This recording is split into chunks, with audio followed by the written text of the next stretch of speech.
Bueno, buenas tardes a todos y a todas. No, no, Bienvenidas, espera. bienvenidos. Todavía no está, ¿eh? Ah, Ahora sí. buenas tardes a todos, a todas. Bienvenidas y bienvenidos a Bueno, buenas tardes. esta segunda conversación del ciclo al que le dimos título de Archivofilias Contemporáneas, ¿por qué nos obsesiona el archivo y qué hemos perdido de vista?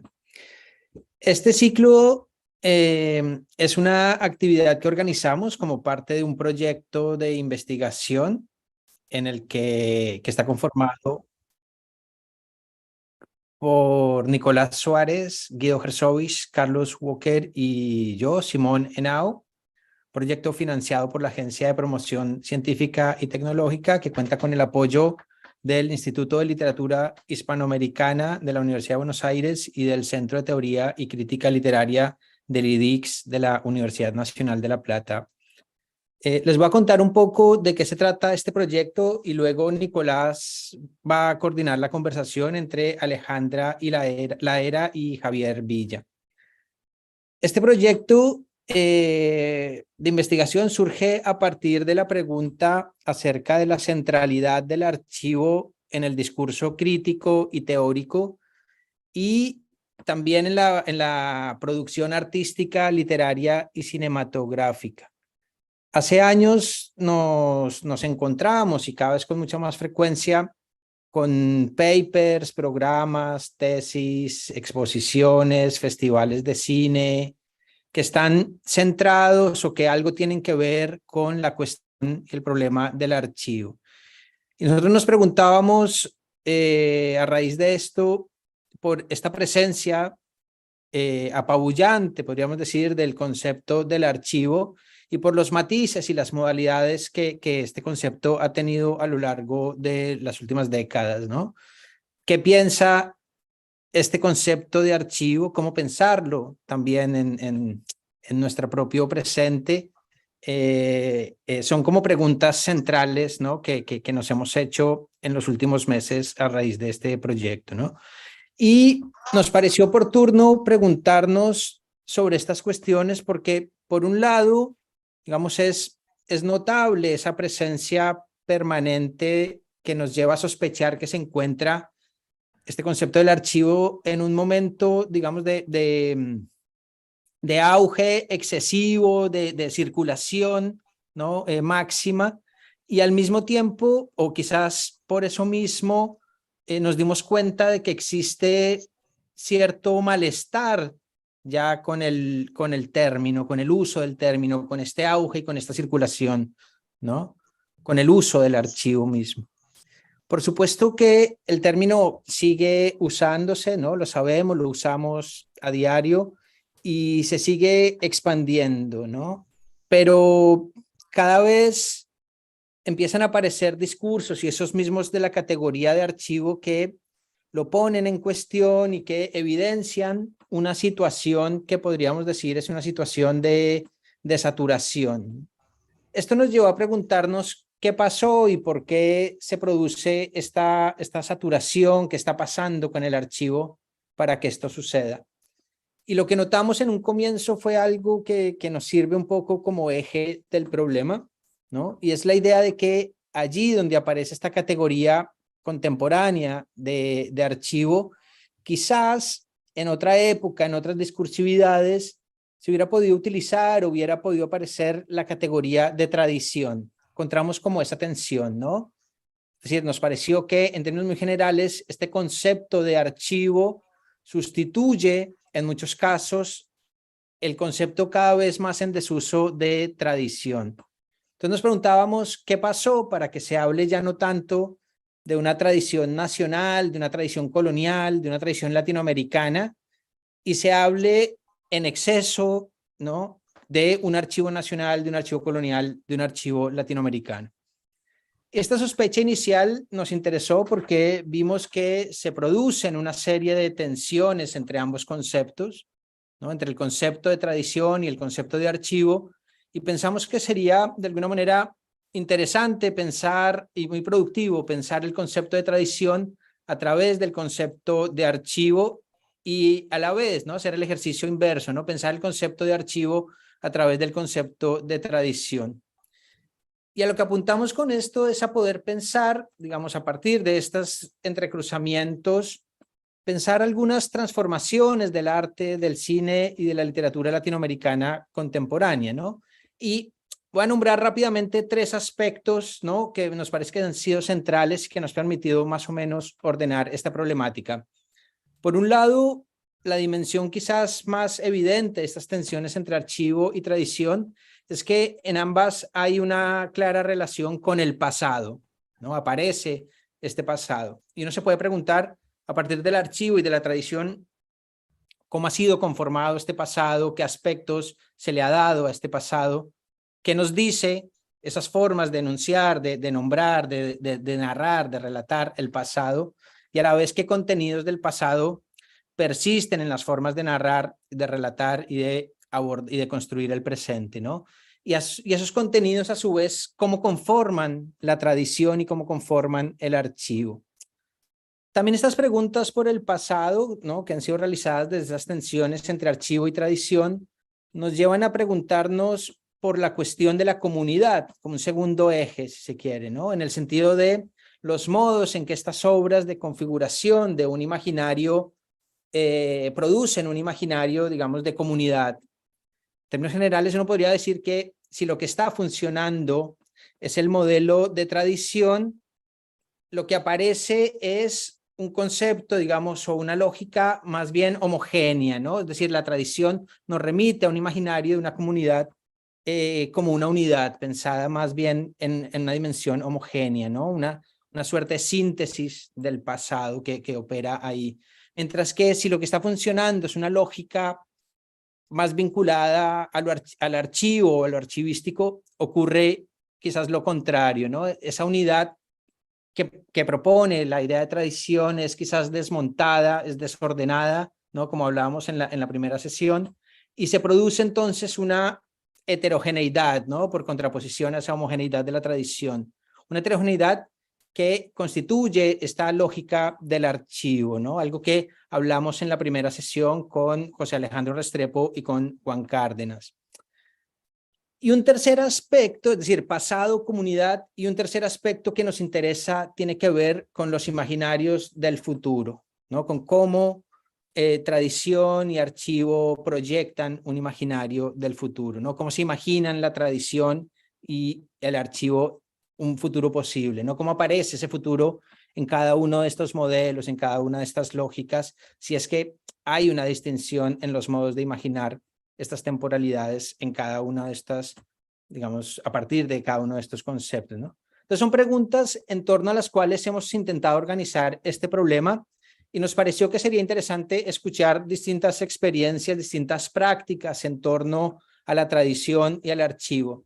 Por eso, en esta serie de archivofilas contemporáneas hemos convocado a escritores, artistas, a curadores, a críticos, a investigadoras, para ver desde sus propias experiencias cómo se puede pensar, cómo se pueden pensar estas tensiones que está pasando ahora con estos conceptos, cómo se pueden usar o cómo se pueden dejar de usar los conceptos de archivo y tradición en la experiencia contemporánea. Armamos entonces esta serie, este ciclo de 4 conversaciones. La primera, como les decía, fue una sesión dedicada a Colombia, donde conversamos con el artista José Alejandro Restrepo y el escritor Juan Cárdenas, que la pueden encontrar en el canal de YouTube del Instituto de Literatura Hispanoamericana y en el canal de YouTube del Centro de Teoría y Crítica Literaria de la UNLP.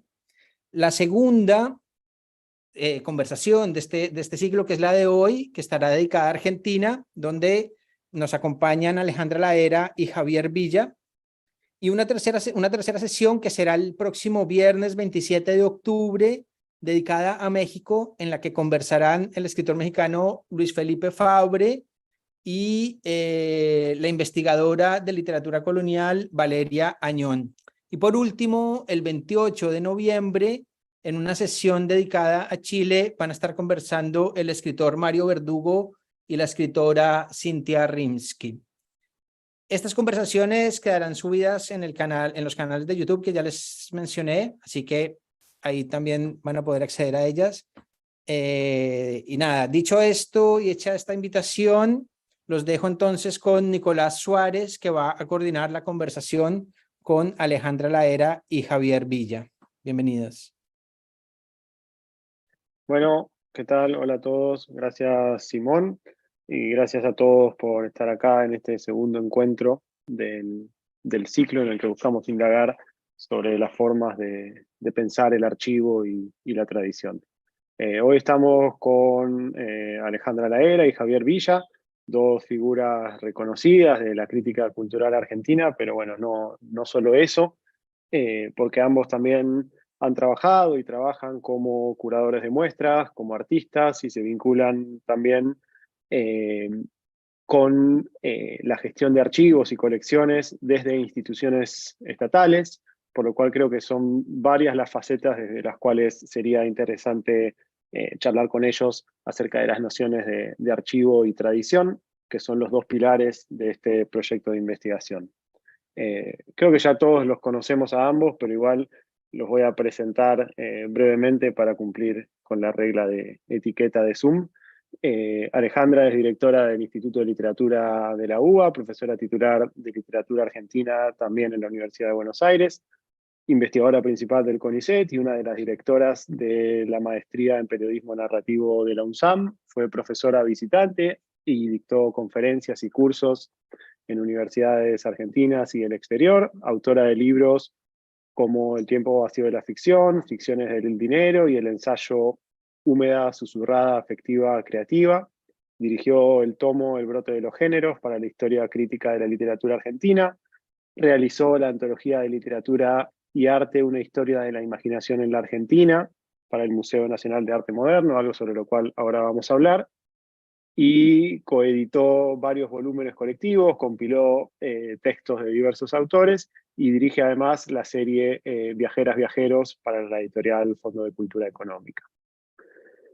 Javi es artista y curador, licenciado en Artes por la UBA, participó en diversos programas para artistas como el Apple Curatorial Program en Ámsterdam y en residencias como Villa Vasiliev en París y Delfina Foundation en Londres. Es también curador del Museo de Arte Moderno de Buenos Aires, donde curó numerosas exposiciones, una que se está inaugurando hoy, si no me equivoco.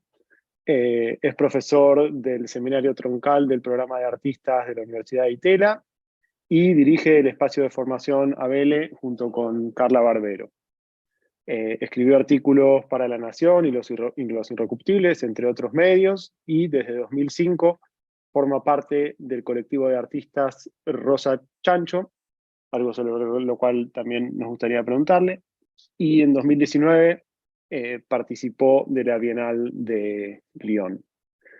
Bueno, hecha esta presentación formal, me gustaría empezar contándoles que la decisión de convocar a Ale y a Javi para este encuentro tiene que ver, por supuesto, con el trabajo que cada uno de ellos viene haciendo individualmente desde hace varios años, pero también con una experiencia puntual que ambos compartieron, que fue el trabajo para la muestra Una historia de la imaginación en la Argentina, Visiones de la Pampa, el Litoral y el Altiplano, curada por Javier en el año 2019 en el Museo de Arte Moderno de Buenos Aires, una muestra que reunía más de 100 obras de artistas argentinos de diversas épocas y procedencias.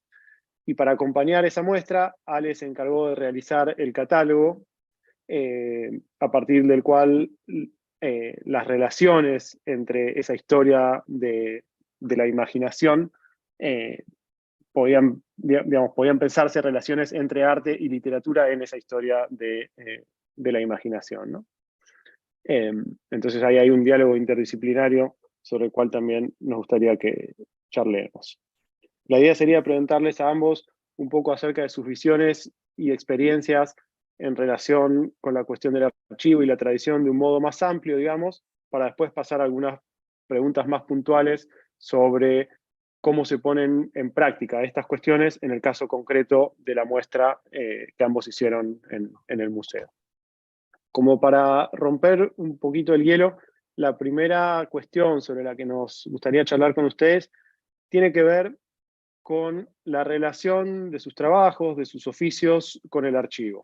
Es decir, desde sus prácticas artísticas, curatoriales, críticas, cómo se relacionan con la cuestión del archivo. Esto implica un par de cuestiones, ¿no? Primero, si más o menos coinciden o no con este diagnóstico que trazó Simón acerca de la existencia de una suerte de moda o doxa del archivo, que incluso podría remontarse a la idea del mal de archivo de Derrida, y si es así, espero que me digan que sí, porque si no, no sé si hay charla, ¿cómo se posicionan ustedes frente a eso, ¿no? Digamos, ¿consideran que es una categoría útil y operativa para ustedes?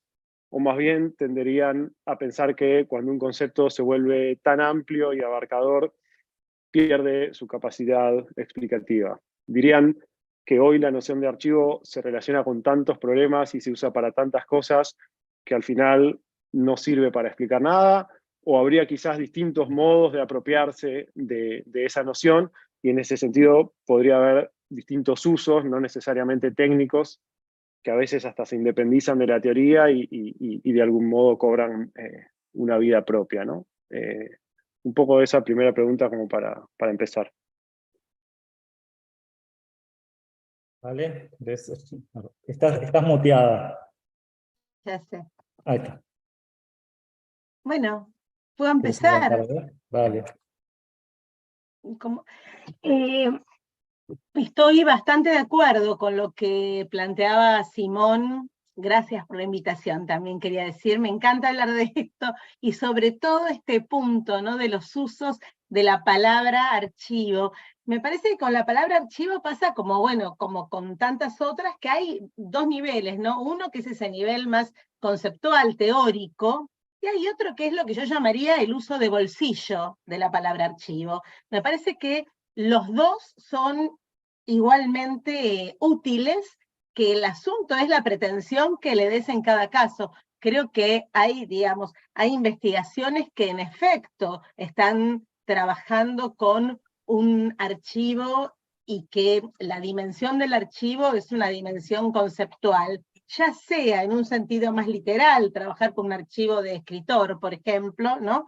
O quizás en un sentido, digamos, que tiene otra densidad por ahí, que es crear otro tipo de archivos o trabajar con archivos creados de otro modo. Ahora, una vez, digamos, dicho esto, después hay un uso de bolsillo, ¿no?, de la palabra archivo que me parece, digamos, me parece que está súper bien, pero que es necesario saber que responde en todo caso a una cuestión de moda, ¿no? Algo que empezó formando parte de la agenda y que ahora, digamos, forma parte de la moda. Hablamos de archivo cuando podríamos utilizar otras palabras, ¿no? Es decir, un archivo, qué sé yo, no sé, se habla de archivo cuando se habla de biblioteca, se habla de archivo cuando se habla de archivo de escritor, se habla de archivo cuando se habla de tradición X del pasado. Por supuesto que no es lo mismo archivo y tradición desde ya, ¿no? Ahora podemos conversar sobre eso,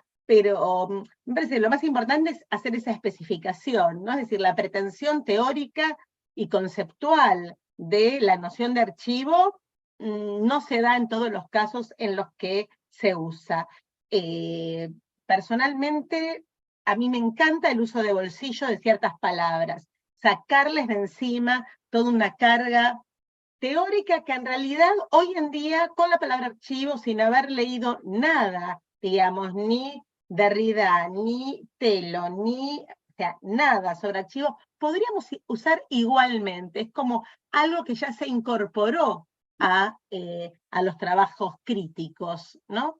Entonces, bueno, ahí ya me parece como que ya está incorporado, no es necesario enfatizarlo, salvo casos puntuales. En todo caso, yo diría que es un momento en que sería necesario volver a un uso y a una definición un poco más restringida de la palabra archivo cuando la usamos, sacando por supuesto el momento así, no sé.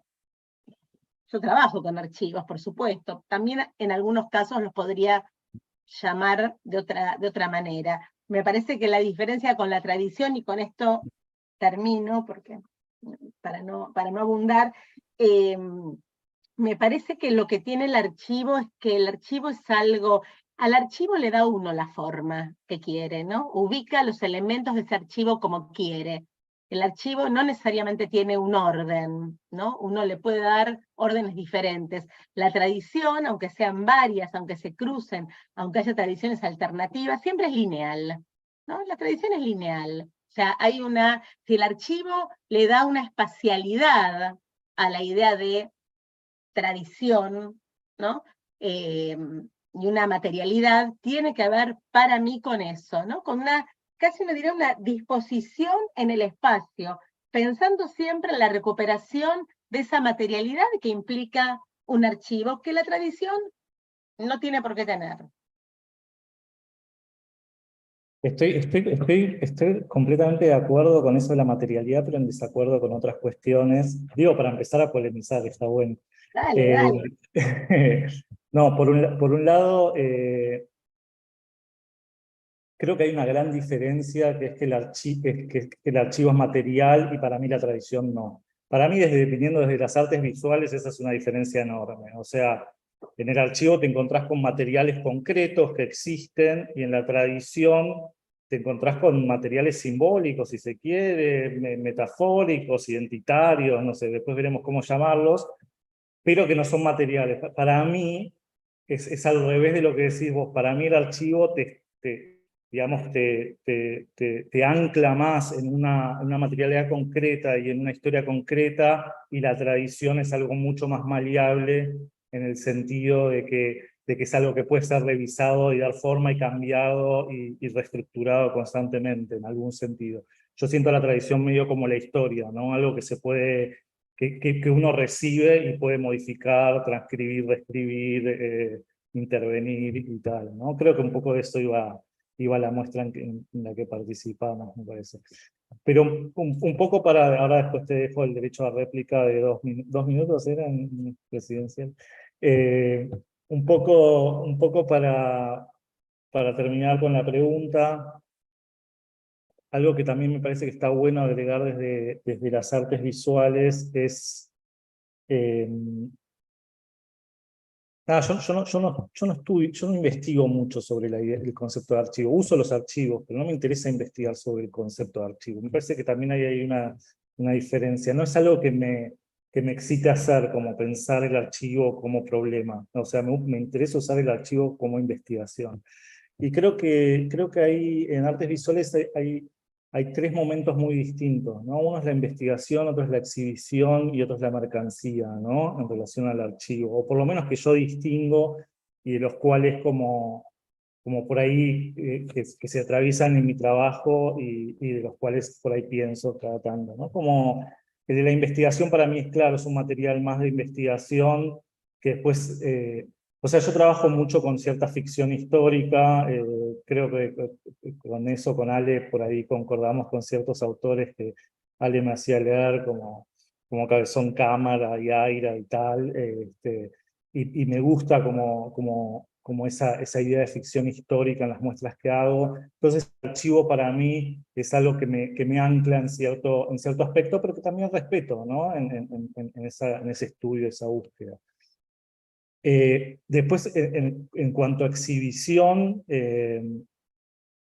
a mí me aburre soberanamente encontrarme con una exhibición, o sea, no sé, hacemos una exposición como una historia de la imaginación, encontrarse una vitrina llena de tapas de libros de La Cautiva de los últimos 150 años, de tapas de libros, yo no sé, a mí me aburre, o sea, es como que, o no es que me aburre, tal vez no es esa exhibición la que yo hago o sobre las que yo trabajo, no me interesa mostrar 3 páginas de cartas en una vitrina para que un público de arte se pase leyendo cartas, o mostrar...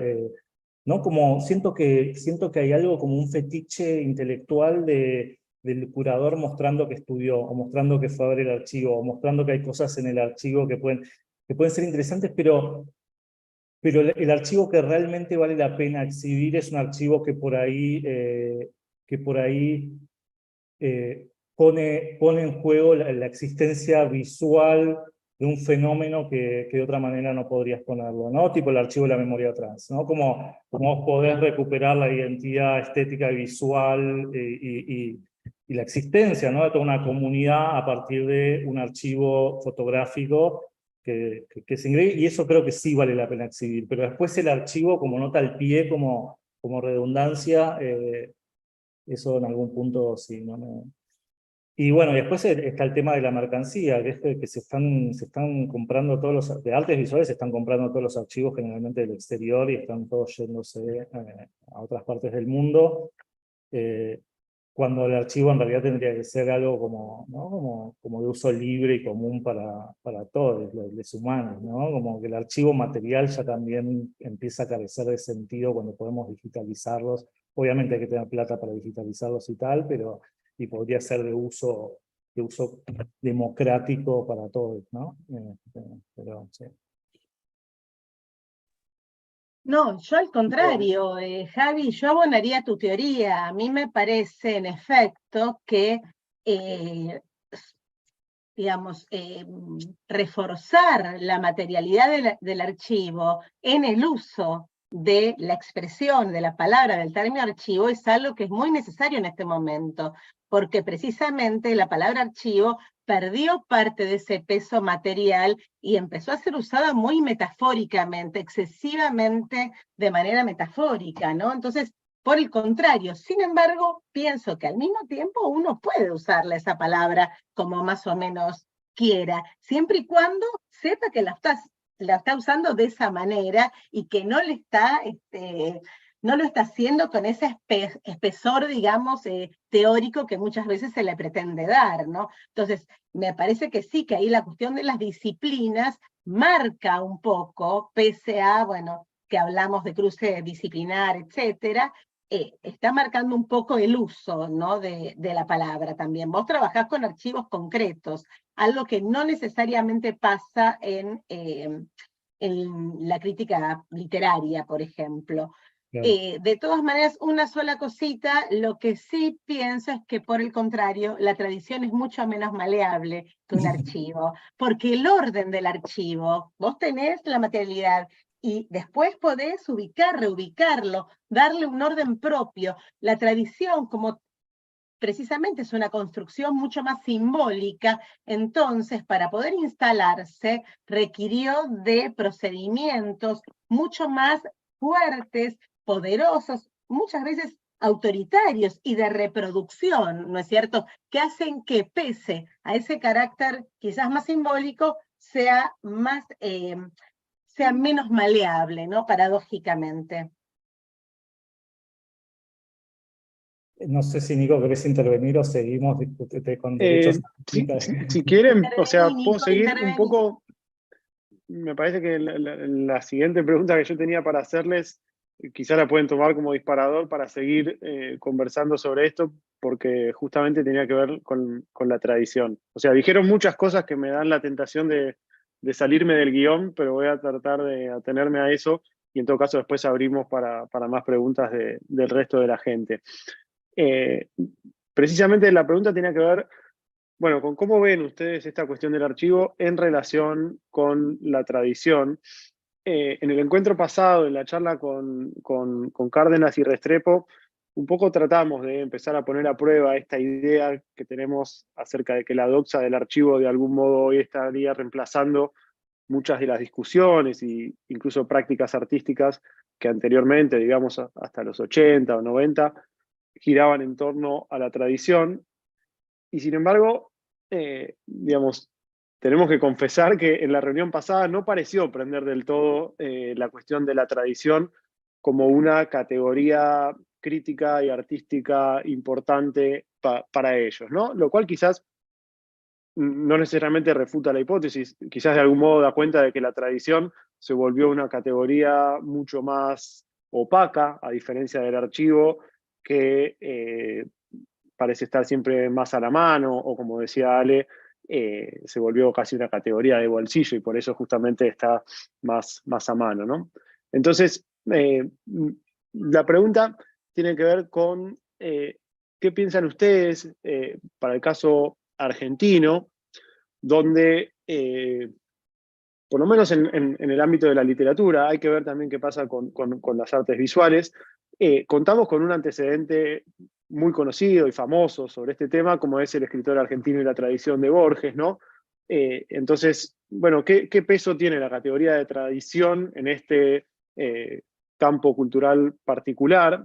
Por supuesto, hablo de la idea de una tradición nacional, pero también de una tradición latinoamericana, que para Borges justamente tiene que ver con esta famosa idea de la ventaja comparativa, ¿no? La idea de que por carecer de una tradición propia, el escritor argentino o americano tendría la capacidad de vincularse con mayor libertad con todas las tradiciones y las culturas, ¿no? Una idea que, entre paréntesis, uno podría emparentar con aquella definición clásica, casi de manual también, de Raymond Williams, sobre la tradición como una versión intencionalmente selectiva de un pasado configurativo y un presente preconfigurado. Me parece que la idea que planteaba Javi quizás va un poco en esa dirección. Entonces, como para ir ya metiéndome un poquito en el tema de la muestra,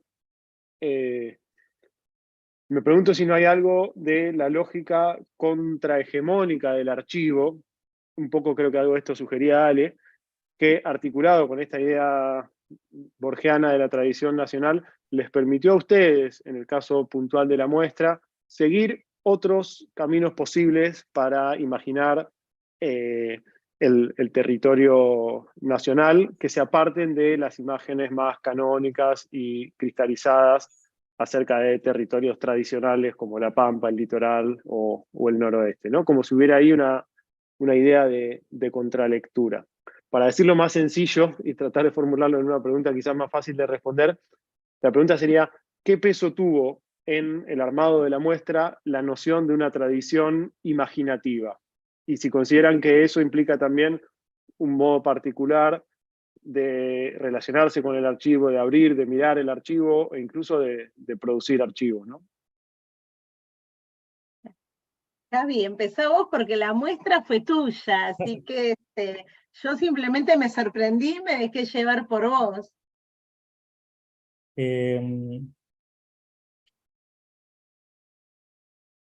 Está bueno como... me parece que probablemente en la literatura y en el arte como estas categorías pueden funcionar de formas distintas en algún sentido. Creo que hay... creo que por un lado para mí hay una recuperación. Por ahí es cierto que la idea de tradición, o sea, a mí me encantan esas palabras como medio, viste, así como parecen malas palabras, tipo tradición, identidad, como hablar de esas cosas me gusta, es como algo que siento que es muy, en algún punto muy propio también de nuestra región, ¿no? De la identidad latinoamericana, de la tradición y tal. Pero yo creo que en las artes visuales estamos en un momento de que se está recuperando mucho y habría que preguntarse también si estamos hablando, en ese caso de la exposición era sobre la tradición nacional, pero ahora estamos hablando mucho sobre bueno, esta cosa de los saberes ancestrales, ¿no? Otra construcción como bastante a saberes ancestrales, ¿qué es eso? ¿No?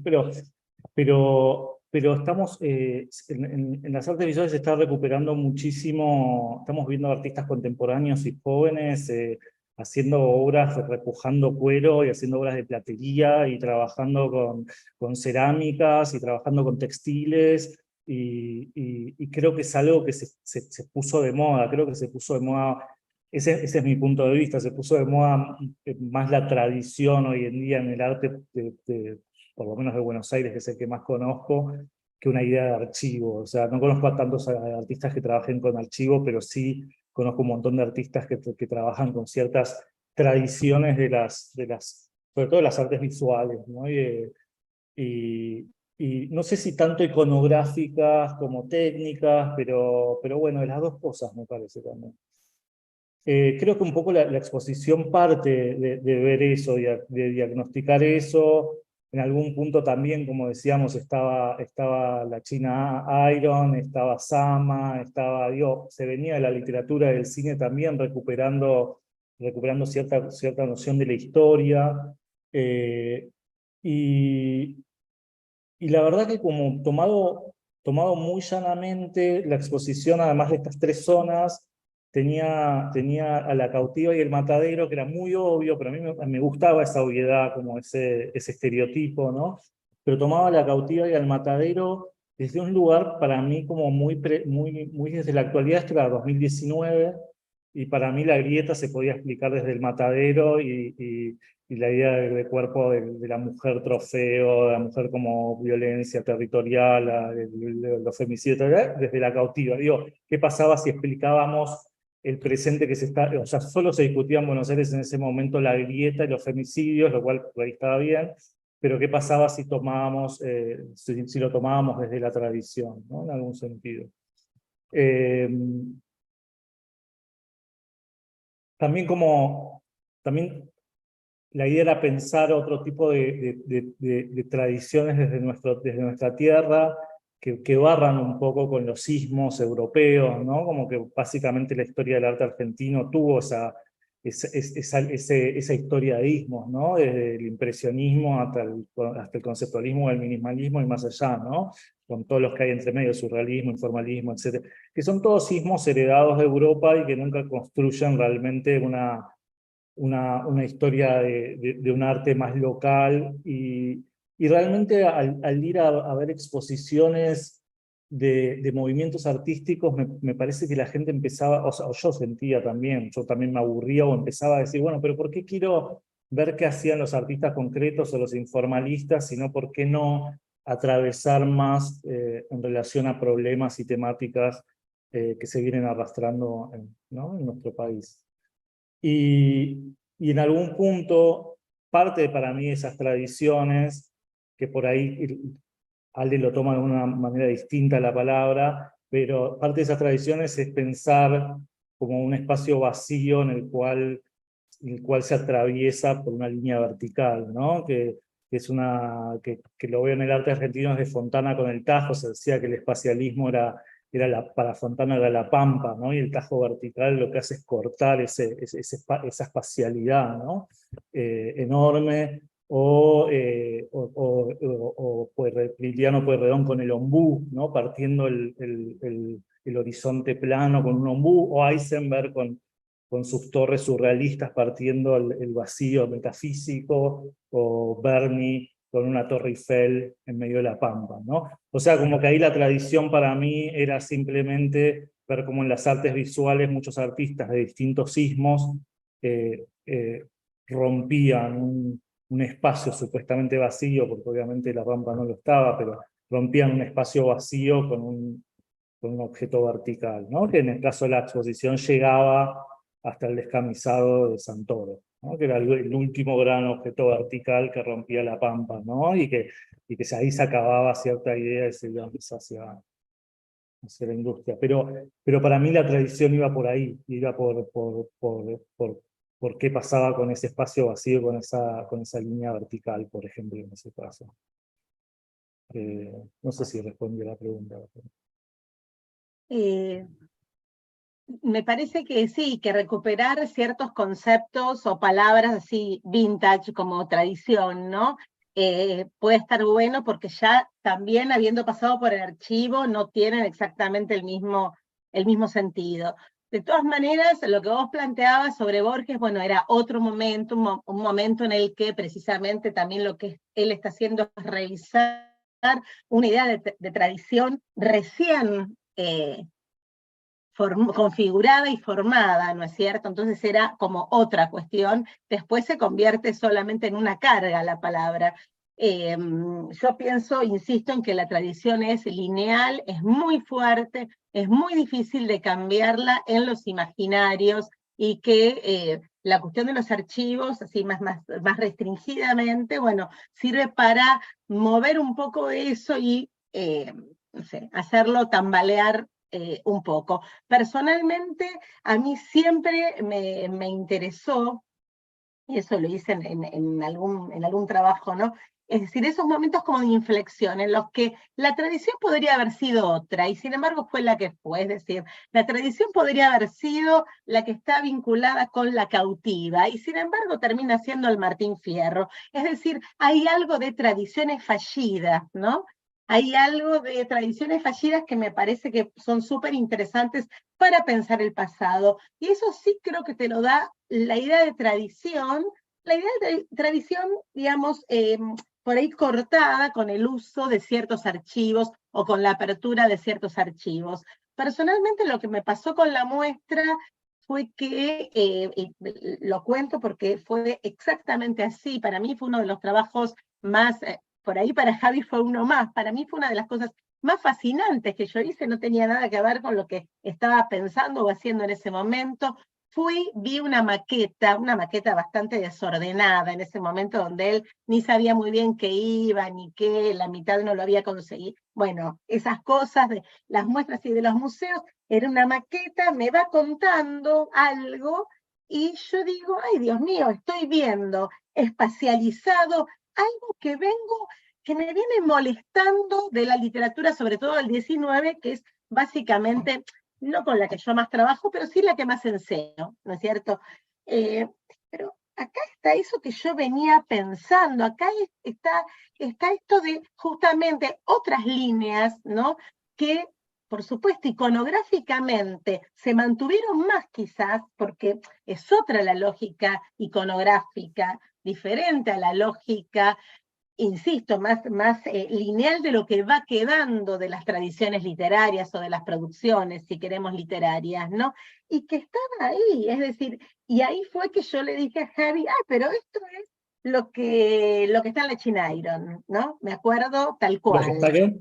Lo que está en la China Iron. Es No. decir, algo que para mí está en la novela de Cabezón Cámara, o lo único casi diría, o lo que más me interesa de esa novela, que es pensar cómo algo que fue una tradición que fue pampeana, viril, seca, polvorienta, podría haber sido, pero también es, aunque no dominantemente, aunque no hegemónicamente, por lo menos hasta los últimos años, una tradición más fluvial, húmeda, litoraleña, femenina, no feminista, femenina, ¿no es cierto?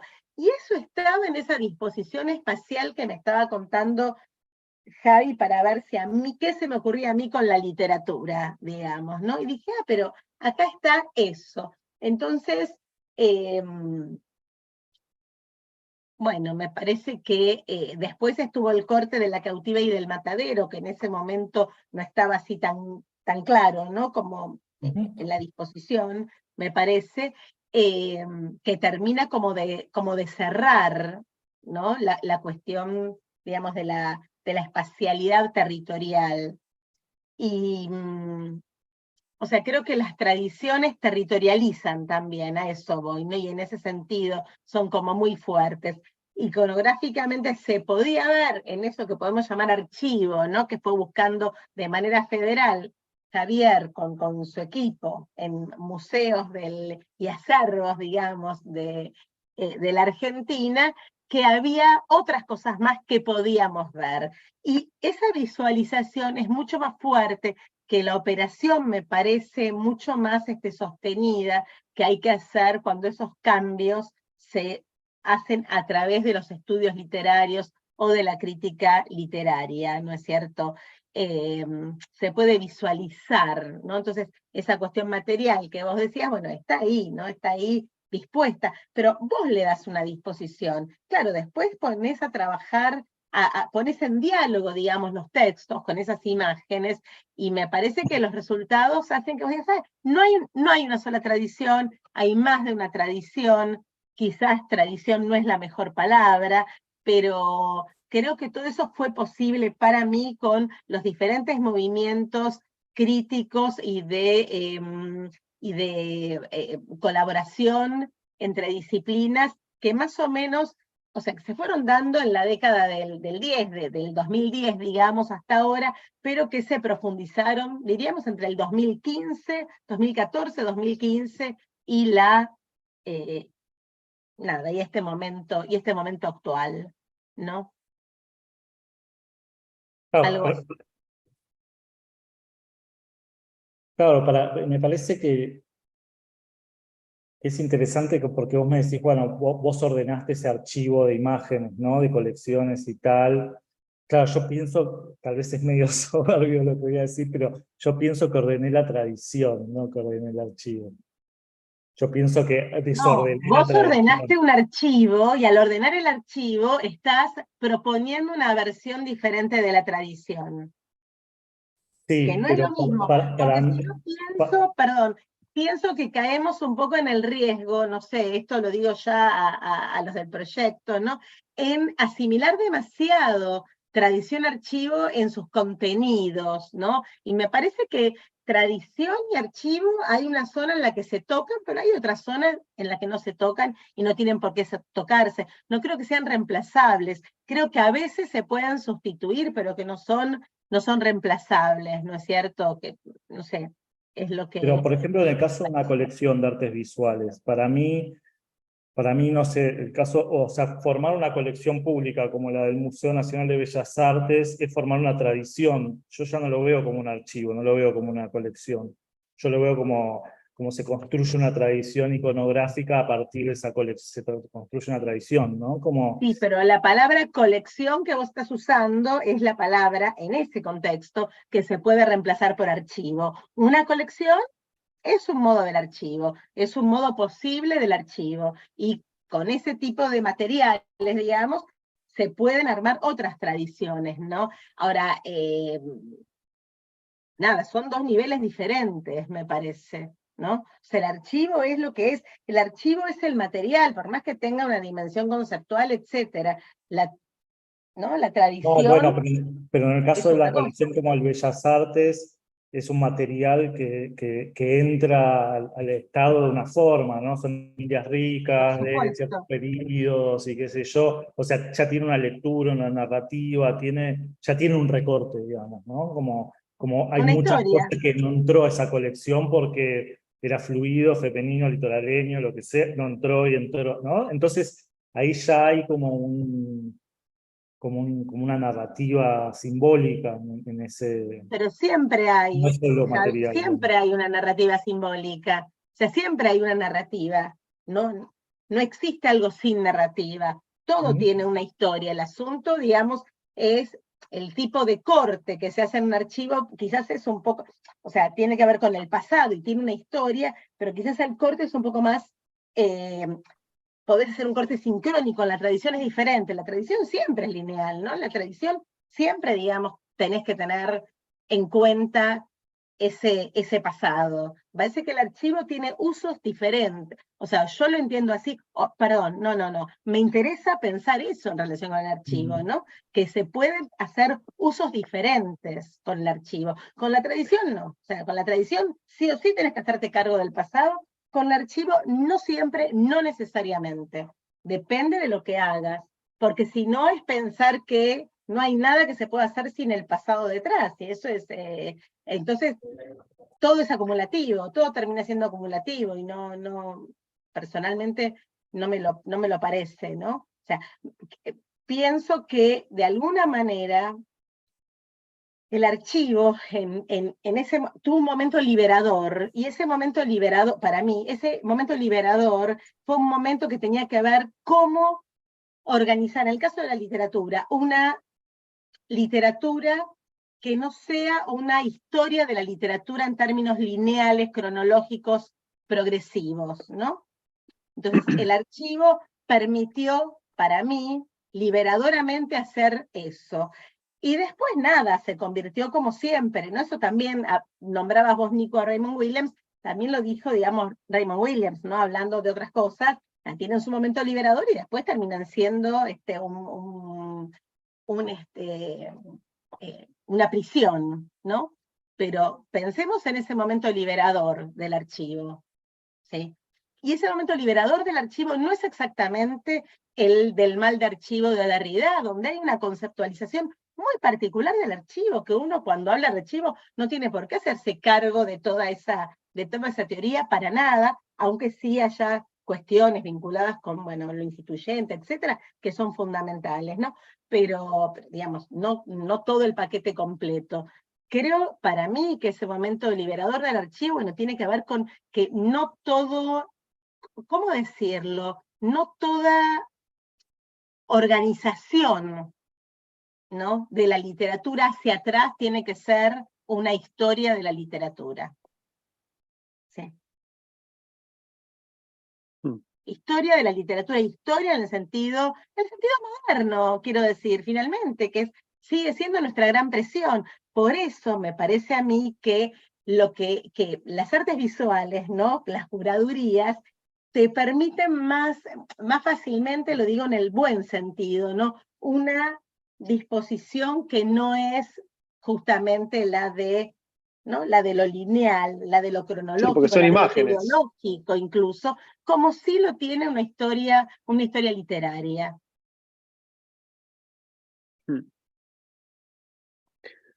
Bien. Está bueno lo que va surgiendo. Pensaba también en el peso que pudo haber tenido la idea de tradición inventada de Hobsbawm, ¿no? Parecido a lo de Raymond Williams. Pero bueno, finalmente no todas las tradiciones son inventadas, aunque quizás haya quedado demasiado esa categoría. Pero, perdón, pero imagínate que nosotros citamos a Williams para decir la tradición es selectiva. ¿Cómo podría ser de otro modo? Es casi una obviedad. Lo que pasa es que solamente ciertos tipos muy prístinos y a la vez discretos en su manera de pensar te muestran lo obvio como si uno, digamos, como si fuera la primera vez. Pero ¿podría haber sido una tradición algo que no fuera selectivo? Imposible. La tradición está hecha de disputa, esa es la historia de la tradición, hecha de disputa, de exclusiones, no de negociaciones, de Bueno, todo claro, eso. eso es lo. Sí, sí, sí, sí. Y el archivo También el archivo, también, igual, en ese sentido, ¿no? de diferente manera, no es de la misma manera, ¿no? Entonces, creo, o sea, me gusta mucho el punto de partida, ¿no? De, bueno, paremos con esto del archivo, ¿no? Que no quiero decir, porque esto queda grabado, que yo misma lo puse en un título de un Ubasit en el que vos estás, Nico, solamente porque dije, a ver, ¿qué concepto paraguas hay donde pueda entrar todos, todas y cualquieres? Archivo, y ahí fuimos. Entonces, digo, es muy inocente ese uso, ¿no? Pero te demuestra lo que está pasando con esa palabra, ¿no? La mercantilización de esa palabra, archivo, ¿sí? Se te va a venir un carpetazo. ¿Sí?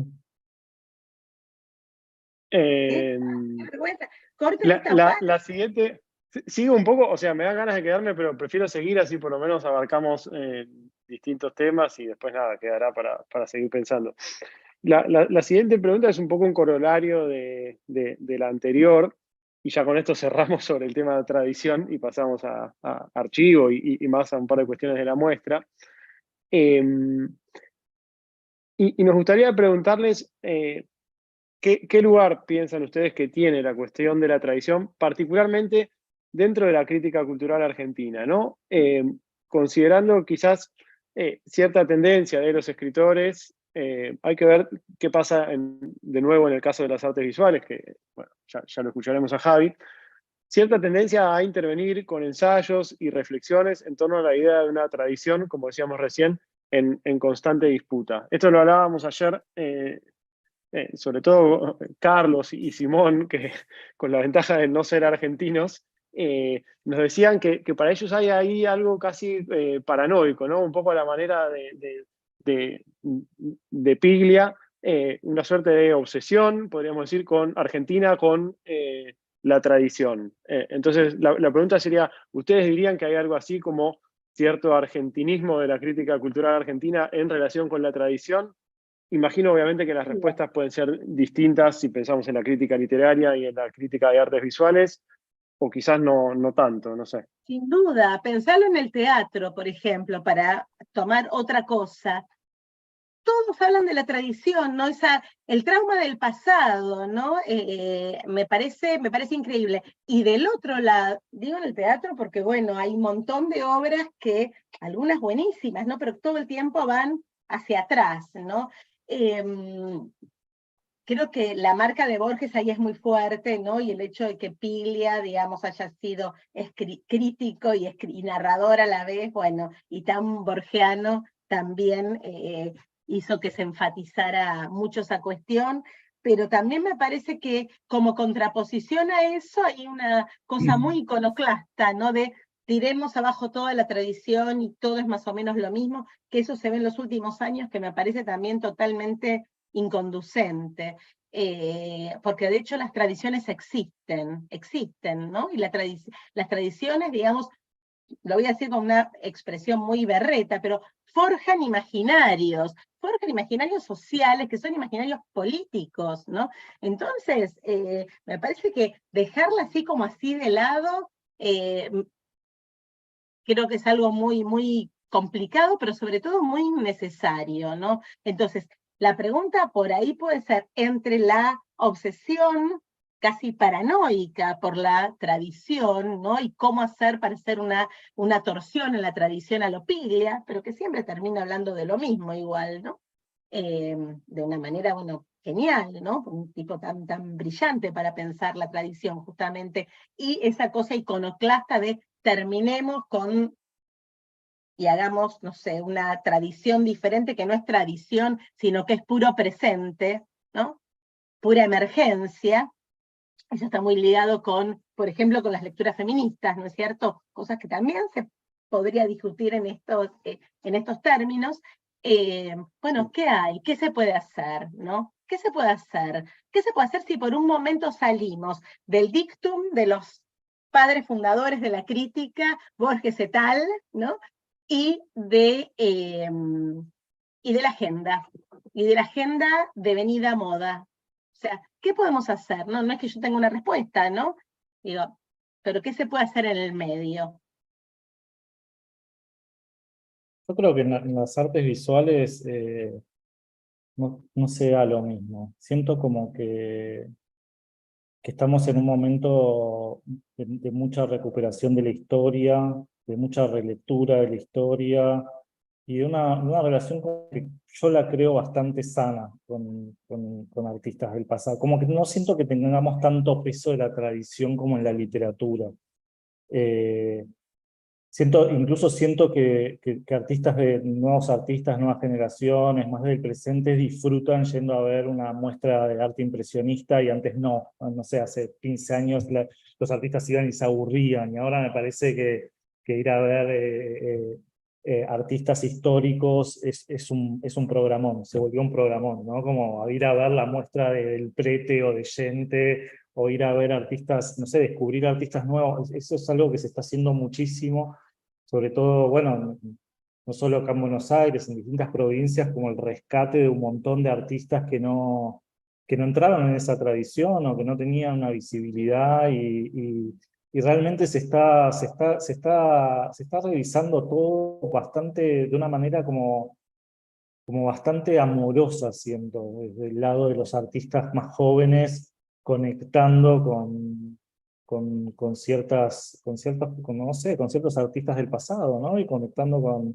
con esas búsquedas. Creo que las artes visuales pasaron la literatura también, pero pasaron por periodos de grandes rupturas, ¿no? Desde los 20 hasta los 60, 70, lo que había que hacer era romper y no mirar atrás. Y me parece que ahora se dio una vuelta al revés, ¿no? Como que mirar atrás se vuelve más interesante, como lo que el producto al que llegás, como que tiene toda como una densidad que puede acompañar,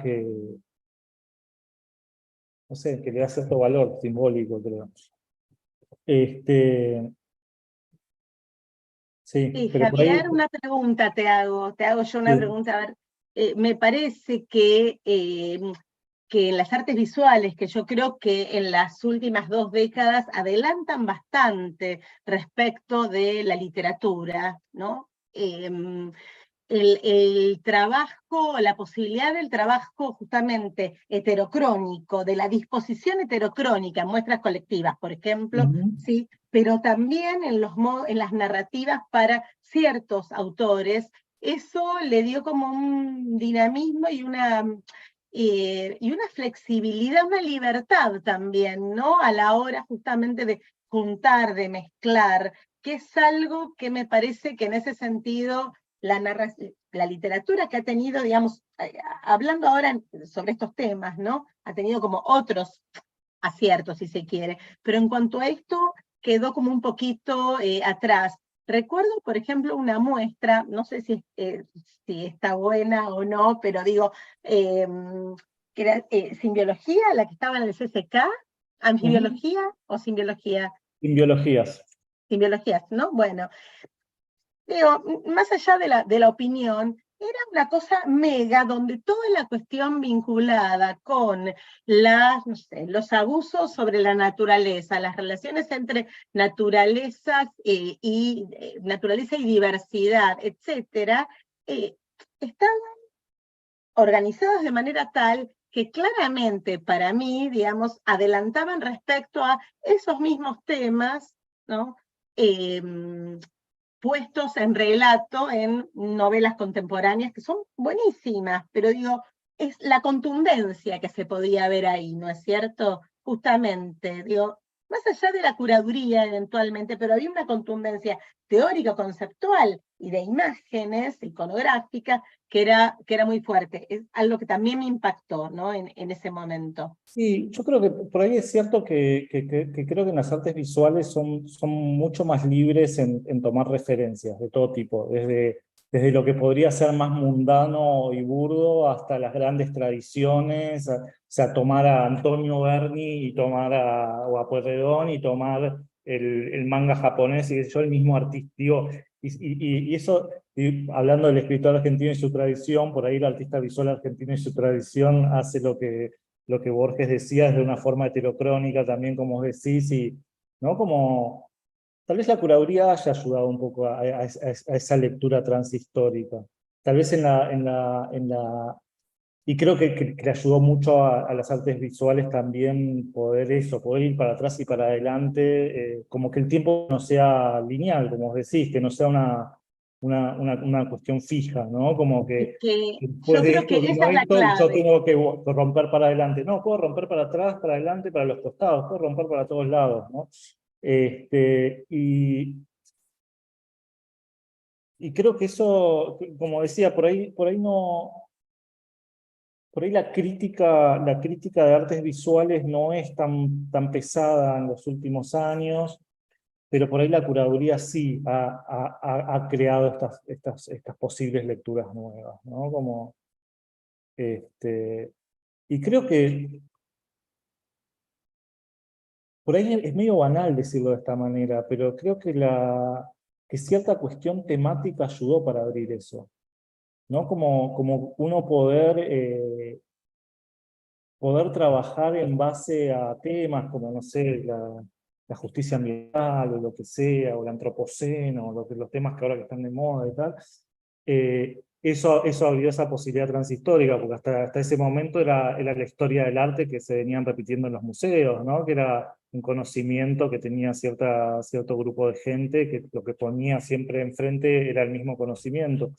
Y creo que esto logró abrirlo en ese sentido, ¿no? O sea, y logró hacer esto, que los artistas se interesen, no sé, por ahí estás mirando el medio ambiente y te interesas en qué hizo García Uriburu en los 60, por más de que pertenezca a una casta de artistas que uno no sé, de la cual no se siente no cercano, pero empezás a buscar, no sé, creo que los artistas hoy en día son mucho más ávidos del estudio y la historia del arte que por ahí lo eran en otros momentos, ¿no? Pero tal vez soy muy optimista. Me parece que eso es algo general, pero por ahí ya nos vamos de tema, ¿no? Que bueno, tiene que ver con la autoconciencia teórica que tienen artistas y escritores y escritoras hoy, es algo también de las últimas décadas, ¿no? Que antes no se daba. Entonces, bueno, pero esa es otra cuestión, me parece. Sí, totalmente. Pensaba también en esta diferencia en la noción de tradición en distintas disciplinas y cómo efectivamente me parece que en la literatura es mucho más pesada que en las artes visuales, ¿no? Me acordaba de esta idea de Laura Malosetti, yendo al caso de La Pampa, que bueno, aparece en la muestra, y quizás porque yo lo conozco un poquito más. eh, Ella dice algo así como que a fines del siglo XIX los artistas visuales se pusieron a tratar de plasmar una idea, un imaginario de La Pampa, sobre el cual no tenían, digamos, modelos pictóricos como sí tenían los escritores románticos cuando empezaron a escribir literariamente La Pampa. Pero bueno, sigo un poco con las preguntas, que me quedan un par de temas más para abrir. Uno de los problemas que tiene la categoría de archivo, y creo que fue apareciendo esto a lo largo de la charla, es que cuando decimos archivo muchas veces nos estamos refiriendo a cosas distintas, o lo que quizás es peor, a varias cosas distintas a la vez, algo que aparece quizás ya en la noción de Foucault, de archivo. Mencionamos la de Derrida, podrían agregarse otras, ¿no? que fueron añadiendo matices a lo largo del tiempo. Por ejemplo, la idea de arte de archivo, no solo el archivo de los artistas, sino el arte de archivo. Muchas de las cosas que decía Javi para mí tienen que ver con ese modelo. Por eso queríamos preguntarles también por un aspecto puntual, como para tratar de especificar un poquito, que tiene que ver con cómo piensan ustedes el nexo entre archivo y Estado, desde su lugar como, entre muchas comillas, funcionarios públicos, ¿no? Ya sea como curador del Museo Moderno en el caso de Javi, o como directora del Instituto de Literatura Argentina en el LEALE. Por supuesto, en el caso del museo no es exactamente lo mismo un archivo, como decía Ale antes, que una colección. Pero bueno, ¿qué hace el museo cuando recibe junto con la obra el archivo de un determinado artista? Creo que algo un poco ya sugirió Javi en esa dirección. Y en el caso del instituto, que no es exactamente una biblioteca, pero sí es un archivo en el que se conservan diferentes tipos de documentos. ¿Qué se hace con todo eso, ¿no? De algún modo la pregunta sería, ¿cómo se vinculan ustedes con esta suerte de fetichismo del archivo que mencionaba Javi y que rodea a la figura del artista, perdón? ¿Y qué valor le dan a ese fenómeno dentro de digamos, sus respectivas tareas y funciones en el museo y el instituto? Yo no tengo ningún tipo de fetichización, vos lo sabés bien, de los archivos, para nada, para nada. O sea, creo que hay algo azaroso también, ¿no? En cómo se van armando, caprichoso, entre azaroso y caprichoso. En el caso del Instituto de Literatura Argentina, de la Facultad de Filosofía y Letras, algo que esto se podría ampliar a otras situaciones, es muy interesante ver cómo, si pensamos en ese patrimonio en términos de archivo, lo que nos permite ver el archivo es la historia, y sí, la historia de una institución, ¿no es cierto? O sea, cuándo entraron los libros, cuándo, pero ojo, porque eso también puede llevar a confusiones, ¿no?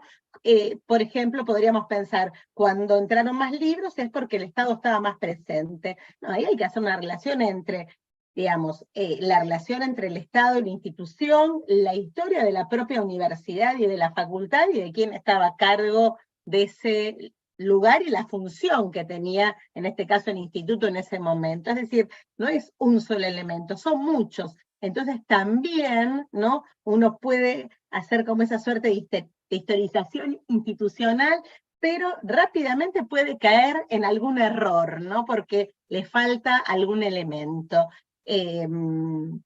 Entonces, bueno, nada, lo que hay es un archivo muy, muy, muy importante para, en el caso del instituto, para el momento de su creación, cuando lo creó Ricardo Rojas en 1922, en un contexto muy particular de todo, de la Argentina, de la facultad, de la carrera, de lo que era la formación de la literatura argentina, acompañada también por la propia historia de la literatura argentina, que estaba escribiendo y publicando Rojas en ese momento. Entonces, era un momento todo para adelante, ¿no? Todo para adelante. Entonces, bueno, parte de la biblioteca de Rojas, lo que donaba los amigos de Rojas, en fin. Y después eso se fue manteniendo por época, se fue perdiendo. Entonces, bueno, lo que hay es algo un poquito incompleto, que habla en parte de la incompletud también institucional en la Argentina, de los agujeros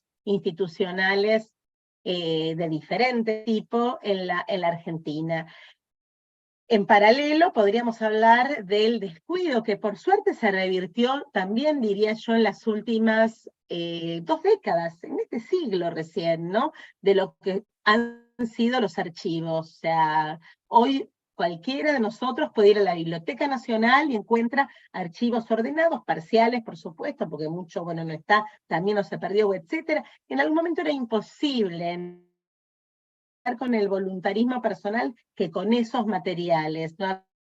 No había archivos guardados, las cosas no estaban, se habían perdido. Estoy hablando de los años, finales de los años 90 todavía, y comienzos de los años 2000, ¿no? Recién después todo eso empieza a cambiar. Entonces, bueno, difícilmente se pueda, cuando hablamos de archivos, ¿de qué estamos hablando? ¿No? Y la relación entre archivo y Estado en la Argentina puntualmente, bueno, es una relación muy difícil, súper descuidada, y que bueno, y por otra parte depende mucho de nuevo, ¿no? De la buena voluntad de las personas y bueno, de ciertas, en fin, de ciertas gestiones también, ¿no? Gestiones estatales, gestiones directivas, en fin. En esta estamos igual, artes visuales No, y ya lo literatura es sé, lo mismo. claro, claro. No, sí, hubo bastantes periodos de abandono y bastantes periodos, bastantes huecos y cuestiones. El museo tiene por un lado un archivo de todas sus actividades, pero por el otro lado es un archivo de la escena de artes visuales de Buenos Aires, ¿no? Sobre todo, y del país. O sea, como que tiene su colección, tiene un archivo de documentos de artistas y a la vez tiene sus archivos de actividades que el museo hace desde el año 56 y también tiene una biblioteca de artes. O sea, tiene estas varias partes, ¿no? Lo que hicimos, yo estoy acá desde hace 10 años y lo que hicimos fue ordenar y dar acceso. Me parece que eso es lo fundamental, ¿no? Y dar acceso, sobre todo digital hoy en día. La colección no estaba disponible digitalmente, ahora está bastante, 70-80% se puede ver en internet la colección del museo, que es la colección de todo.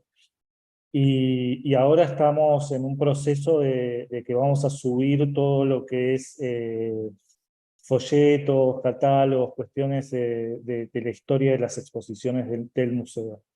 Y eso, para eso los curadores, entre muestra y muestra, cuando tenemos algún momento, a veces viene la jefa de patrimonio y me dice, che, ¿me escribís sobre la muestra qué cosa es el Coso en el año 60 y pico? Sí, y medio como, cada uno tiene sus fetiches, no fetiches así como, tiene sus preferidas, sus muestras, ¿no? Sus exposiciones, y que ha estudiado, entonces ahí vamos completando la información y estamos tratando de que toda esa información esté accesible en un tiempo cercano. Pero básicamente, y bueno, después está la colección, que lo que hacemos es hacer exposiciones constantemente, ¿no? Básicamente me parece que esa es la cuestión, ordenar, dar acceso y obviamente seguir juntando, ¿no? Seguir juntando porque uno es una fuente de información, ¿no? Para que la gente acceda. Y la idea siempre es que sea gratuita, accesible a todos, ¿no? Obvio. Esa es la búsqueda. No hay ningún misterio, ¿no?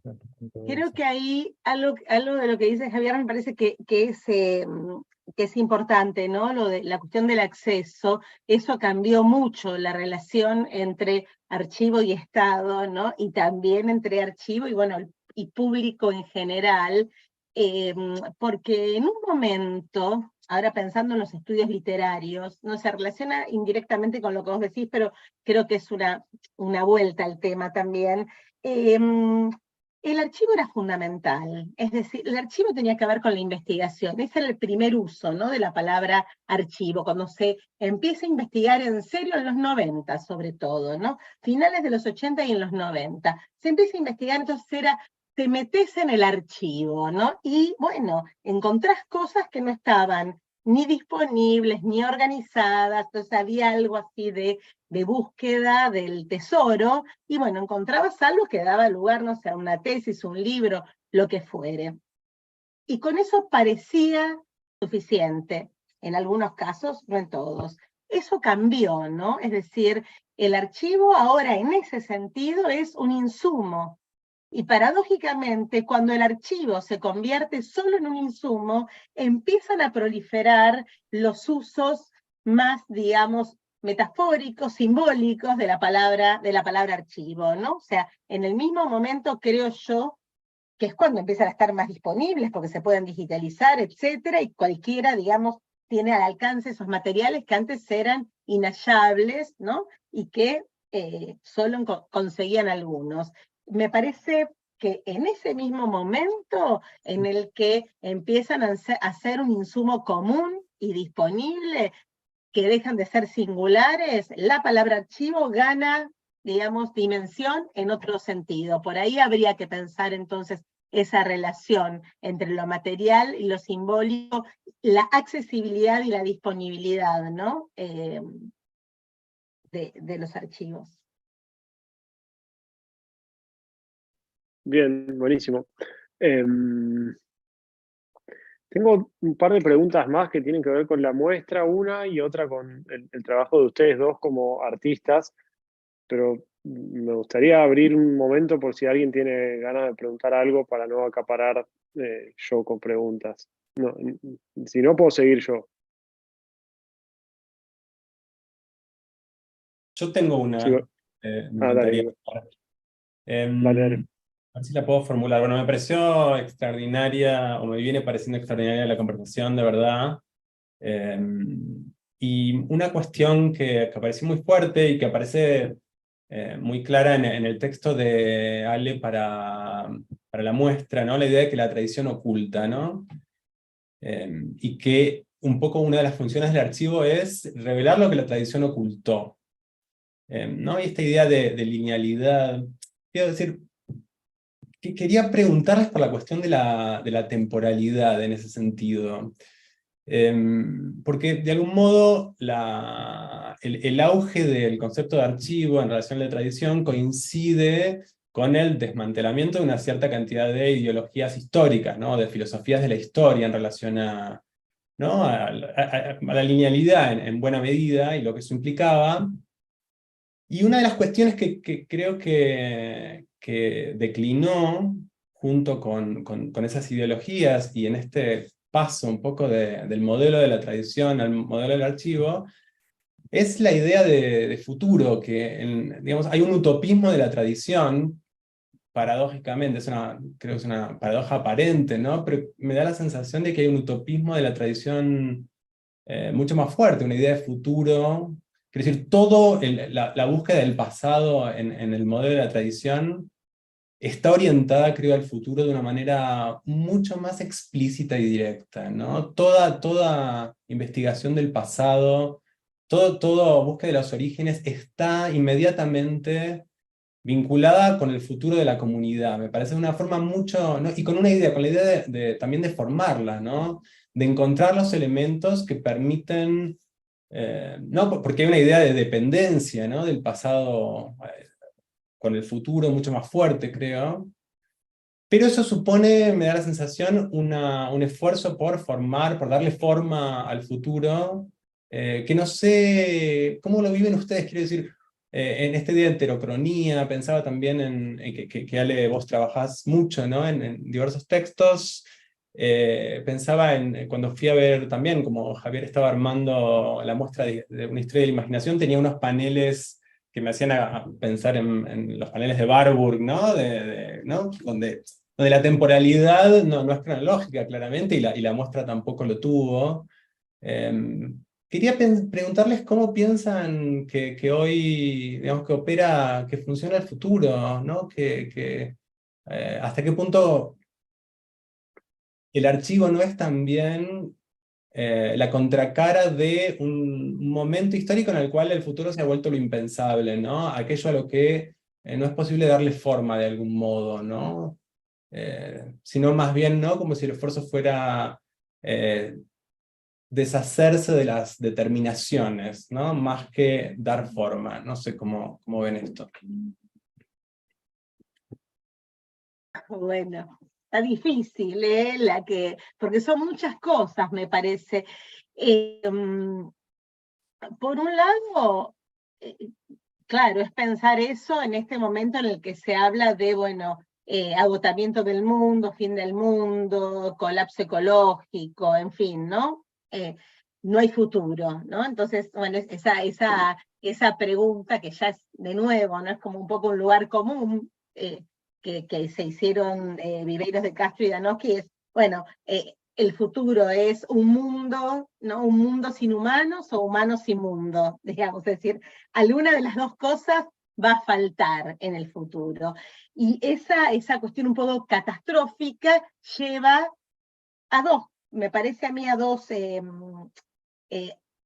resoluciones posibles. Una que es la reactiva, ¿no? Y es justamente ir al archivo, ¿no? Ir al archivo para precisamente tratar de ligar ese futuro incierto, imprevisible, quizás inexistente, esto es una imaginación también, por supuesto, ¿no?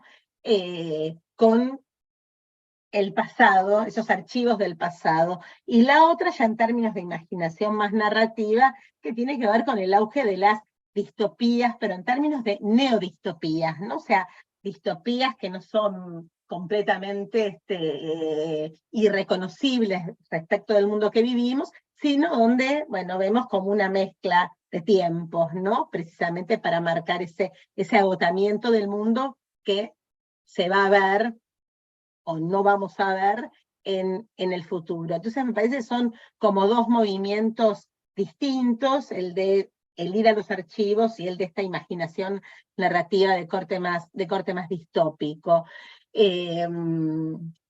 Lo que sí me parece es que lo que está totalmente totalmente en crisis es justamente la idea de temporalidad moderna, o por lo menos a mí eso es lo que me interesa, ¿no? Yo creo que eso es lo que está en crisis, ¿no? Es decir, cuando el futuro no es consecuencia del presente, de ciertas acciones del presente, ¿no? Cuando ciertas acciones del presente no dan por ni siquiera la catástrofe futura, porque no sabemos ese futuro exactamente cuándo es ya 10 años, no sé, 100 años, ¿no? Entonces ahí también hay algo un poquito imprevisible, lo mismo que ha pasado con la noción de crisis, ¿no? Bueno, una vez que la noción de crisis está instalada, ¿qué tipo de crisis es entonces? Bueno, todas esas inestabilidades e incertezas que se tienen hoy en día, no sé, vos las estás relacionando de algún modo con con los archivos, la verdad que no, estoy pensando esto a partir de lo que vos decís, ¿no es cierto? Pero sí pienso que meterse en un archivo, para mí, ¿no? Meterse en un archivo sin en este momento que eso tenga algún tipo de nexo, de gancho, de contacto con el presente, me parece que en este momento no funciona. ¿Pero por qué? Porque, ya que hablamos de tiempo, hay algo como muy rápido, obviamente, y muy urgido, ¿no? No urgente, sino urgido, con lo cual esa propia temporalidad de los archivos, de ir al pasado, de esas investigaciones de largo aliento, me parece que no tiene mucho que ver con este mundo en movimiento constante en el que vivimos, y que no es solo una imagen, es algo que, bueno, es concreto, ¿no? Y que además no solo es, que es a la vez global, digamos, es localizado. Nosotros lo estamos viviendo hoy en día, ¿no? O sea,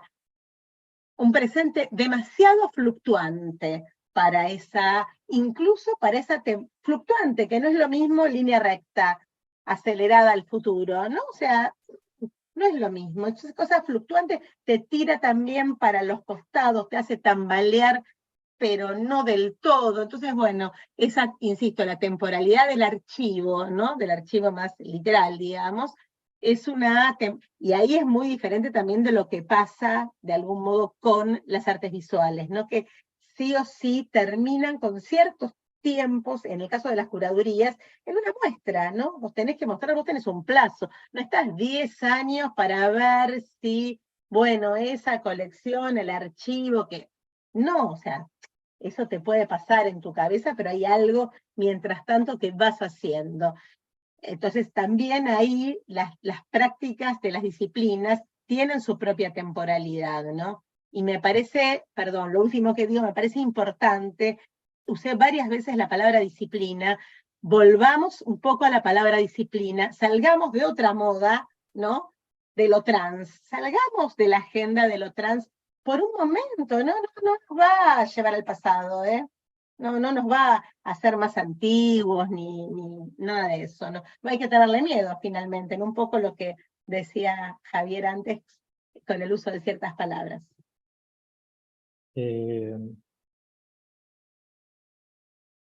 No sé, cuando dijiste eso, Guido, lo primero que pensé fue en Milei. Y pensé como que pensé que yo antes trabajaba para deshacer las determinaciones y para reescribir y deformar y ficcionalizar y tal, y siento que a partir del 22 de octubre tal vez tenga que trabajar para construir como una historia de verdad, de memoria, de justicia, ¿no? Es como, me parece que el archivo es como una herramienta que está bueno que esté ahí para usarla. Digo, está bueno tener archivos públicos bien hechos, ordenados y tal, para momentos como estos, o momentos en el futuro, saber que alguien en el pasado hizo un trabajo de orden para que podamos usarlos también de esas otras maneras.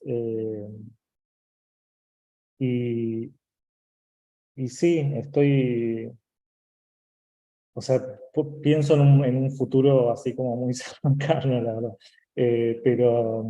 Pero en el momento de la exposición tenía esta imagen visual que me la había, cuando le conté a un artista amigo sobre la muestra, me dijo, la muestra es como una catapulta, ¿no? Como que tirás para atrás, como tirás la piedra hacia atrás, empujás hacia atrás para tirar la piedra lo más adelante posible, ¿no? Como básicamente, sí, volvés hacia atrás para atravesar el presente e irte más hacia el futuro, ¿no? Es como que directamente, por ahí el presente es el muro ese, ¿no? Que saltás con la piedra. Pero el 2019, Javi, podríamos llamarlo ahora el año optimista. El año optimista era el 2019. Sí, claro. Eso, de nuevo, cambió todo muy, muy rápidamente, ¿no? Total, sí, total. Sí, además veníamos de 4 años donde muchas de esas instituciones habían sido como desfinanciadas y estaban como bastante... Sí. Eso, estoy de acuerdo igual absolutamente con la no linealidad del tiempo. Me acordaba creo que eran todos, que contaba que para los mayas la palabra, creo que la palabra profecía y tradición tenían como una raíz muy similar, ¿no? ¿no? Esta idea de pasado y futuro que compartían la misma raíz, y profecía y tradición compartían la misma raíz, ¿no? Eso.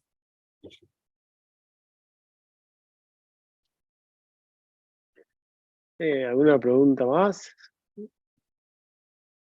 Yo tenía una cortica como para a ver si se podía extender dos términos que utilizaron en algún momento de sus charlas hacia el comienzo. Javier habló de ficción histórica y quizás se puede relacionar con lo que venimos hablando de esas posibilidades de imaginar un futuro, ¿no? Que está muy buena. Yo creo que en algún momento tendríamos que usar esta imagen de la catapulta, ¿no? Para pensar esta idea, está como para apropiársela. Y fue el término que usó Javier en algún momento fue la idea de ficción histórica, ¿no? Que me parece que quizás también puede ayudar a explicar un poco esta intriga por ir hacia el pasado, ¿no? Para poder imaginar, ¿no? O soñar, o no sé, o vislumbrar una suerte de futuro, sea utópico o distópico, pero a partir justamente de esa reconstrucción material del pasado y esa modificación, esa intervención del pasado a partir de la idea, una idea que surgió bastante en la conversación anterior fue la idea de desordenar ¿no? El pasado, desordenar el archivo, ¿no? Y Alejandra habló de tradiciones fallidas, que quizás también puede ser, un poco se puede pensar esa tradición fallida como un umbral que hace posible esta ficción histórica, ¿no? Allí donde falló esa tradición es posible ver, no sé, es como la posibilidad de apertura hacia esa intervención sobre el pasado con la cual imaginar un futuro. Entonces, pensaba en eso, ¿no? ¿Cómo podríamos recuperar estas ideas de tradición fallida y de ficción histórica a partir de esta futuridad o posibilidad de un futuro, ¿no? Jugado en el archivo. Y pensaba también a partir de la discusión, digamos, de la polémica tan fuerte que tuvieron a propósito de la inmovilidad de la tradición o la posibilidad de que la tradición sea movible, pensaba también en otro término que quizás no hemos incorporado nosotros tampoco en las preguntas que hacemos a estas tensiones sobre archivo y tradición, que es la idea de canon, y que quizás también podría aparecer ahí también, ¿no? Mucho más firme, rígida, quizás que la idea de tradición, ¿no? Eso nomás quería como...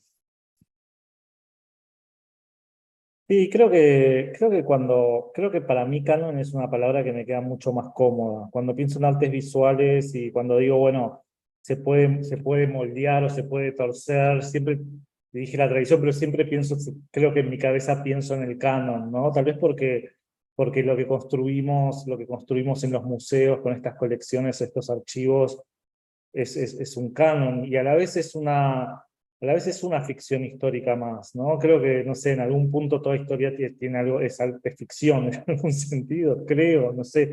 O sea, sí, están los archivos y están los materiales, pero ahí sí estoy de acuerdo con Ale que cómo lo ordenes es la historia que contás. Y yo lo dije como ficción histórica, pero me parece que básicamente cada orden nuevo que hagas construís una nueva línea de tiempo que es válida, ¿no? O sea, básicamente lo que queremos hacer es construir una base o una plataforma como mucho más saludable de todo tipo, cultural, social, mental, ambiental, etcétera, para el futuro. Entonces, yo no veo ni siquiera diría como que es un problema la ficción histórica, sino que es una responsabilidad, ¿no? Como que construyamos la mejor ficción de todas, la más hermosa.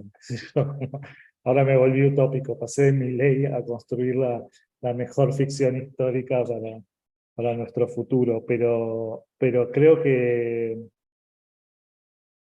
en otros tiempos, eso lo digo un poco en el catálogo del libro también, como mis docentes o otras personas de la historia del arte se ocuparon mucho en construir una historia muy basada en los hechos, ¿no? Y muy basada en los datos, y muy basada en los archivos.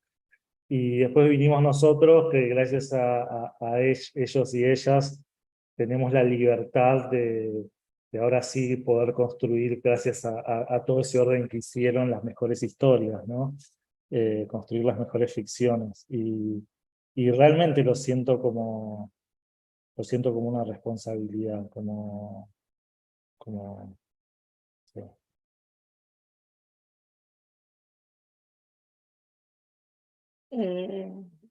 Bueno, no, creo que me parece a mí que el canon es casi lo contrario del archivo, ¿no es cierto? Porque, bueno, el canon es algo que se armó en algún momento, que tiene mucho que ver con la tradición, pero que es mucho más claro y estricto, y que tiene muy poco movimiento, ¿no? Menos todavía movimiento, se reproduce mucho más, tiene menos densidad simbólica en un sentido. Puede tenerla, pero digamos, ¿no? El canon literario son estos libros, ¿no? Después se puede mover un poco, se discute, ¿es este o es este? ¿Cuál ponemos en su lugar? En algún momento, yo diría de nuevo los 90, ¿no? Pero en los 90 digo porque tiene mucho que ver con toda una renovación que se va dando, bueno, en la Argentina vinculada con lo que sería la posdictadura, ¿no? De los 80 y que en los 90, digamos, ciertos estudios e investigaciones se institucionalizan más. La idea era cómo se renueva el canon, ¿no? Hay otro canon ¿quién habla de eso hoy en día? Nadie quiere revisitar ningún canon, no hablamos más de canon. No hay un canon, puede haber muchos, y si hay muchos, no hay canon, ¿no? Entonces, me parece que de alguna manera, y es algo para discutir, ¿es necesario no tener un canon? ¿No? Para mí la pregunta es esa, no cuál es, sino, ¿es necesario no tener un canon? ¿No? ¿Cómo tendría que ser ese canon? Esa es mi pregunta. Al mismo tiempo hay Basta del autores que canon, siguen basta del conformando. canon, abajo el canon.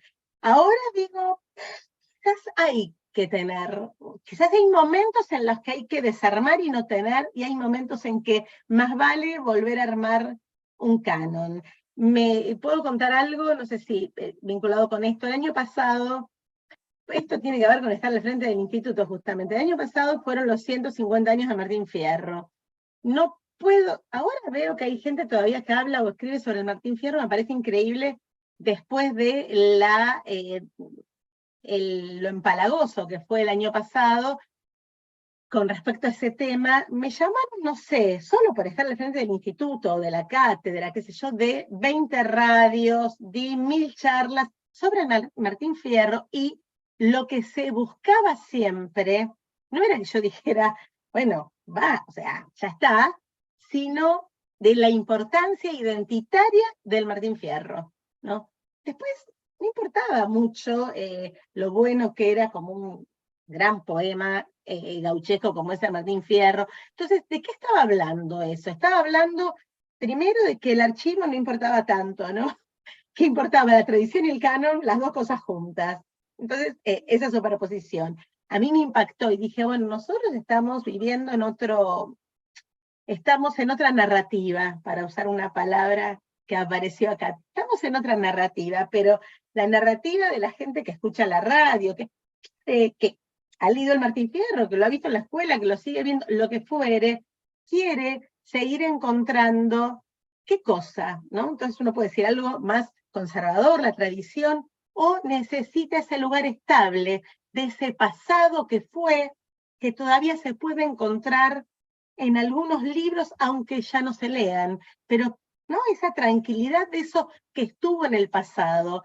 Por supuesto, nuestra tarea, o mi tarea como crítica cultural, claramente no es esa, pero ¿cómo hacerla si no comprendo también, si no comprendemos esa necesidad? Vos, Nico, que trabajaste tanto con criollismo, debes estar, digamos, muy familiarizado con estas cuestiones, ¿no? Es decir, esa estabilidad que, si no la tiene el presente, por lo menos tiene que estar en el pasado, en algunos libros, algunas imágenes, algunos personajes, algo que se pueda contar y que esté detrás de uno, ¿no? Siento que el Martín Fierro, canon o no, tradición gauchesca o no, sigue todavía cumpliendo esa función, que excede la lectura, que excede el recitado, pero saber que está ahí, ¿no? Aunque los jóvenes, las jóvenes digan, uy, no sé, no lo leí, qué aburrido es el del gaucho, pero está, ¿no? O sea, porque la tradición también es eso, es donde poder recostarse más o menos cómodamente, ¿no?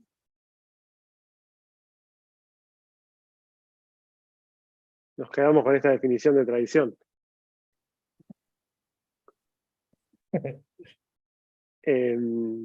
Bueno, ¿alguien quiere agregar algo más?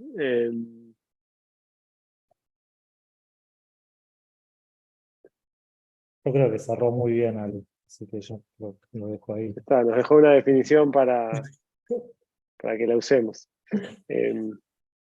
Bueno, muchísimas gracias a todos, especialmente a Ale y a Javi por el tiempo, las ideas y la generosidad de estar acá con nosotros. Nos quedamos pensando, me parece, unas cuantas cosas que, bueno, esperemos que en algún futuro les podamos dar una forma que le haga justicia a la generosidad de ustedes y al tiempo que nos cedieron estando acá. De mi parte, un placer poder haber conversado con ustedes y bueno, espero que sigamos pensando estas cosas de alguna manera u otra.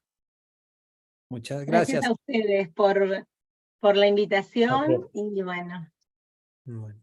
a seguir. Aprovecho para invitarles también a la próxima conversación del ciclo, que es el próximo viernes 27 de octubre a las 6 de la tarde, hora argentina, donde vamos a estar conversando con Valeria Añón y Luis Felipe Faure.